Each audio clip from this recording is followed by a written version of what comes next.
140. That's how many different neighborhoods there are in Toronto. And so with so many options to choose from, how do you pick the best one for you and your family? My name is Rochelle and I'm a local real estate agent here in Toronto and the Greater Toronto area. And every day I help people just like you and you and you and you and you and you buy and sell their homes here. And so if you're looking to move here yourself, then give me a shout. All of my contact is down below. Today I rounded off my top 3 neighborhoods in Toronto for young families. And these are based on things that are most important to most young families, like space, school, and safety ratings. But I'm also going to get into the vibe of each of these communities as well, because Toronto neighborhoods can range from being friendly and laid back to unwelcoming and bougie.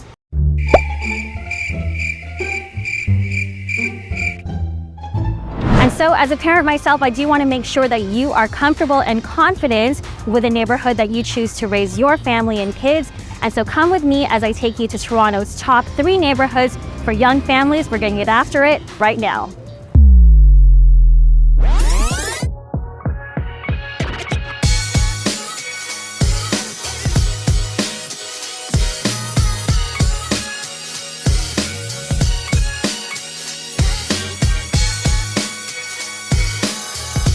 The number 1 spot on our top 3 list is Bloor West Village, which was voted by Toronto Life magazine as Toronto's number 1 neighborhood and the perfect spot for young families. Bloor West Village sits along the commercial strip of Bloor Street, which I am on right now, which has over 400 different shops, restaurants, and grocers. And you would think with all of the amenities here that this place would be pretty run down, but it's actually quite the opposite, where the streets are lined with attractive storefronts. There is a big sense of pride of ownership, but people do really care about the appearance. You can see attractive storefronts here. And like I said, streets that are lined with oak and maple trees. This is a very family-oriented, community-focused neighborhood. Local schools are within walking distance, and after school you'll see kids playing street hockey, parents walking their dogs, and neighbors just getting together for laughs and good company. Bloor West Village is known to be one of the safest communities in Toronto and also offers tons of transit options. You do have direct access to the Bloor Danforth line, as well as the Runnymede subway station right behind me. Aside from shopping and eating in the village, there are tons of other things to do in the area, but most notably High Park, which is Toronto's largest outdoor park and often compared to New York Central Park. It's really popular with families, especially because of its many playgrounds, hiking trails. They've got sports facilities, a dog park, and even a zoo. But High Park is also really well known for being home to hundreds of cherry trees. And when the cherry blossoms bloom in the spring, they often attract thousands of visitors to the park. In terms of real estate here, homes in the area are almost exclusively either semi-detached or full-out detached, like the ones that you see here behind me. They do sit on wide lots, most of them built around the 1920s or so, with your traditional brick or stone exterior, but having modern updates in the interior.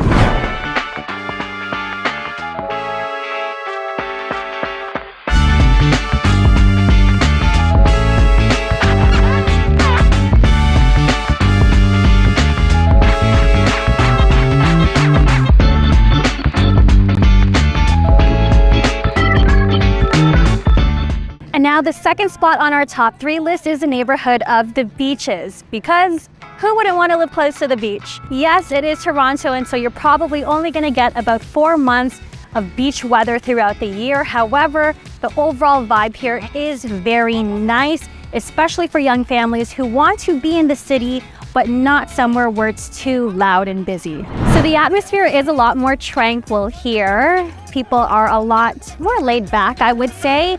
So for example, you'll see gangs of stroller moms doing yoga at the park, for example, or they're taking their kids for a walk to one of the many stores in the area. They've got their stroller in one hand and a pumpkin spice latte in the other. The beaches is a more affluent community. The average household income here in the beaches is $100,000, which is $40,000 more than the Toronto average.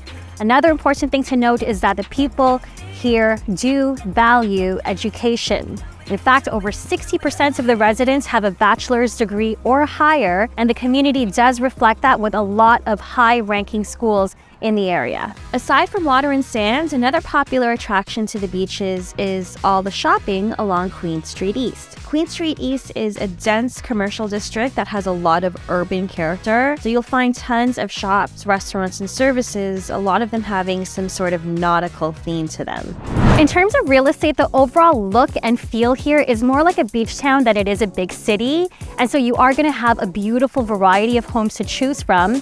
On top of that, a lot of the streets do have a heritage designation, which means that you need special permission from the city to do even small changes to your property that would otherwise just need a permit, but that is all to preserve the beautiful look and feel of the community. Here in the beaches, you're also going to find a lot of these large old Victorian homes like the ones that you see behind me. The ones that don't have the heritage designation, a lot of the owners have either converted into a duplex or into smaller apartment units. The average price of a home here in the beaches is $1.6 million.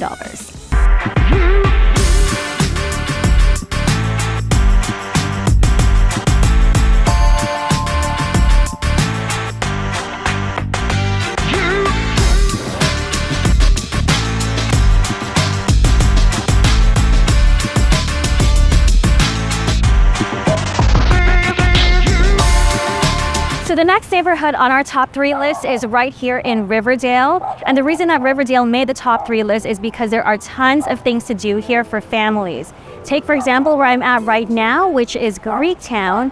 Greektown is part of the Riverdale neighborhood and is actually the largest Greek neighborhood in all of North America. So you can see that the streets here are actually lined with a whole bunch of family-friendly amenities like restaurants, bakeries, and cafes that feature not only traditional Greek cuisine, but also other ethnic establishments that are all within walking distance from each other. Greektown is also host to the annual summer festival called Taste of the Danforth, which is the most successful street festival in Canada, attracting up to 1.6 million people worldwide. It's a weekend full of good food, music, entertainment, and fun. So another really popular micro-community here in Riverdale is here in East Chinatown.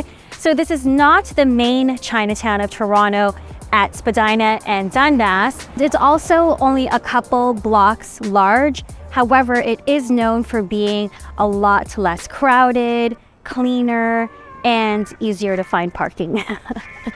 So if you are at home and you don't feel like cooking dinner tonight, this is a very popular neighborhood within the Riverdale neighborhood, popular with families because you can see that the streets here are lined with restaurant after restaurant, mostly Asian, mostly Chinese, but great place to get your fresh produce and dim sum on. Truly, one of the biggest draws for families here in Riverdale is Riverdale Park, which is a massive green space you can see here with skating, a pool, but best of all, you get some of the most beautiful views of the Toronto skyline. Now, looking at neighborhood stats, according to areavibes.com, Riverdale schools get an A. Average test scores are 9% higher than the national average, with a bachelor's degree is 73% higher than the national average. In terms of crime rates, the neighborhood boasts a 29% and 32% lower than national average violent and property crime rate, respectively. So this is the type of place where you and your family can feel safe, secure, and out of harm's way.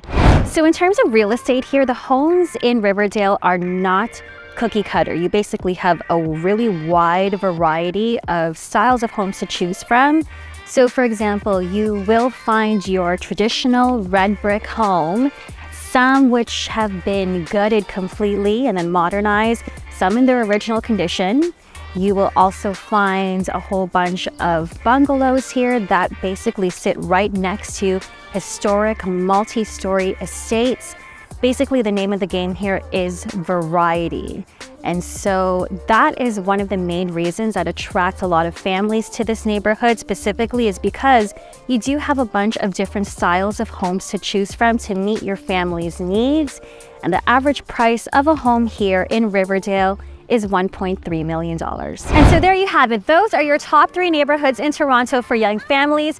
And I just want to close off this video by saying that as a mom myself, and as someone who helps families move to Toronto for a living, there are very important considerations to consider before you move your family anywhere in Toronto. For example, if you have a baby and you want to be able to see them at all times, then you're probably going to want to look for a home with an open floor plan. If you have a lot of groceries and strollers that you carry home often, then you're also probably going to want a large entryway with few stairs to actually bring up all of your bags. You also want to find out if there are other kids in the area that your kids can be friends with and play with. Otherwise, they're going to keep bugging you and telling you that they're bored.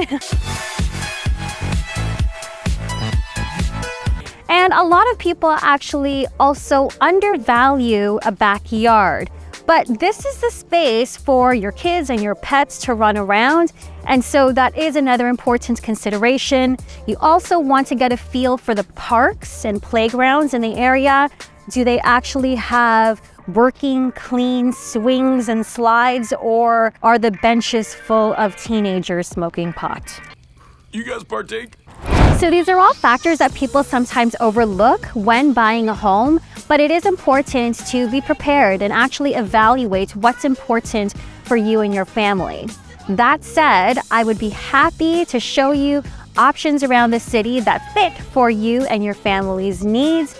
Give me a shout if you are planning to either buy or sell your property here in Toronto or anywhere in the Greater Toronto area. My team and I would love to be able to help you out. You can give me a call, shoot me a text, send me an email. All of my contact info is down in the description below, and I would love to help you make a smooth move to Toronto. In the meantime, if you are exploring areas outside of the city core, then make sure to check out this video that rhymes off all of the best areas outside of downtown that people, especially families with young kids, are moving to. It breaks down the most popular spots around the GTA for you and your family, or even if you don't have kids, just the best spots around the Greater Toronto area. So you definitely don't want to miss this.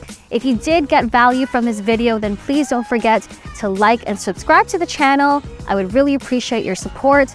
To all of my fellow parents, caregivers, and everyone watching this video, thank you all so much for watching. Until the next one, I will catch you all living in Toronto.